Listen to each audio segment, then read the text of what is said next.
I was brought up in a family filled with love. I grew up watching my father loving my mom. I grew up watching my mom loving my father. I grew up watching my mom supporting my father. I grew up watching my father supporting my mother. I grew up with these two people confiding in each other. That is why you will never see me come online to engage in all these stupid gender nonsense fights that you guys do online. The man is supposed to do this one, the woman. You will never find me there. You will never. And I understand where most of you are coming from. Most of you never grew up in love. You grew up in so much toxicity. You never saw your father love your mom. You never saw your mom love you never saw it growing up. You didn't have siblings that loved each other. You grew up in so much chaos and toxicity. I understand. I hardly ever take marriage or relationship advice online. I hardly ever do that. I hope you know that this is the norm. This is the standard. Anything short of this is an abnormality. This actually confirms something I've been saying for a while, which is your background determines your exposure. Your background determines your mindset. We have a lot of damaged people online. And because right now in our society, we have learned to glamorize.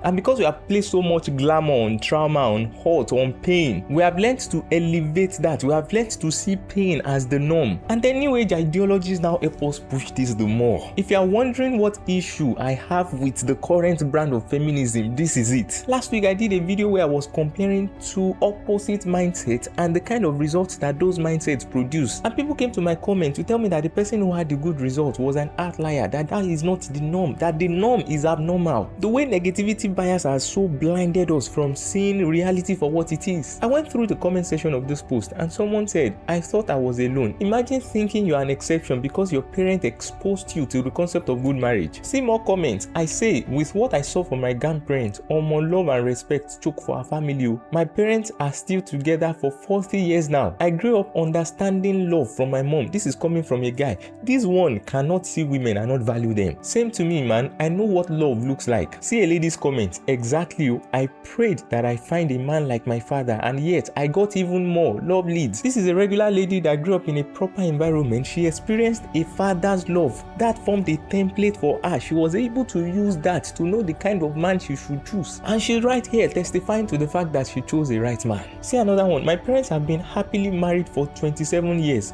Bro, I grew up in a home filled with love and care. I grew up in a family like that too. I grew up in a family where my parents will come from work and tell each other how their day went and also tell us. I look forward to having that kind of family. This is the kind of narrative that will not be popular. All of your influencers that continuously tell you that men are dogs, that women are blood-sucking animals, they will never come here to come and learn. There's a kind of fire that things like this spark up in my bones because I realize that the problem is not that we don't have good results, but that the traumatic ones are louder. I think this should make you understand why I do what I do, why I fire ideologies. My focus is never people, but what they believe, what they preach. In this world, evil happens, bad things happen, but we will not be too loud on the bad things that we completely neglect the good things. Are you with me? Because I know you can have good results in your life if you put your attention on the good things. And if you don't have any kind of reference image for what a good life should look like, this is the kind of place that you get it. So stay glued. Just stay tuned. Can you hear me? Stay tuned.